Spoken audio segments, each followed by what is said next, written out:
24-এর যে পরাজিত শক্তি, ফ্যাসিস্ট শক্তি, তারা পরাজিত হওয়ার পর এদেশকে নেতৃত্বহীন করার জন্য আমাদের জুলাই গণ অভ্যুত্থানের নেতৃত্বদেরকে টার্গেট করছে। তার অংশ হিসেবে ওসমান হাদিকে গুলিবিদ্ধ করা হয়েছে। তিনি এখন জীবন মৃত্যুর সঙ্গে পাঞ্জা লড়ছেন এবং আমরা জানতে পেরেছি যে আরও অনেককে হিট লিস্টে রাখা হয়েছে। দীর্ঘ 9 মাস যুদ্ধের পর বুঝতে পারে এদেশের অদম্য সাহসী মুক্তিযোদ্ধাদের সাথে তারা কোনোভাবেই পেরে উঠবে না, এদেশের জনগণের সাথে কোনোভাবেই তারা পেরে উঠবে না।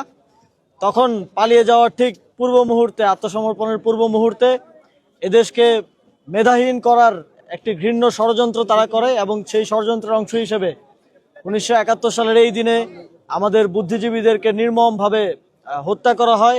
সে সময়কার প্রখ্যাত অধ্যাপক থেকে শুরু করে সাহিত্যিক, কবি থেকে শুরু করে ইন্টেলেকচুয়ালদেরকে হত্যা করে বাংলাদেশকে মেধাশূন্য করার এক ধরনের ষড়যন্ত্র সে সময় পাকিস্তানি বাহিনী, হানাদার বাহিনী এবং তাদের এদেশীয় দোসররা করেন এবং সেই থেকে এই দিনটিকে আমরা শ্রদ্ধার সাথে পালন করে আসছি। তারই একটি অংশ হিসেবে আজকে আমি এবং আমরা ঢাকা 10 আসনের যারা জনগণ আছেন তাদেরকে নিয়ে আজকে বুদ্ধিজীবী যেই কবরস্থান, বুদ্ধিজীবী যেই স্মৃতিসৌধ, সেখানে আজকে পুষ্পস্তবক অর্পণ করতে এসেছি এবং একই সাথে আমরা 1 মিনিট নীরবতা পালন করেছি।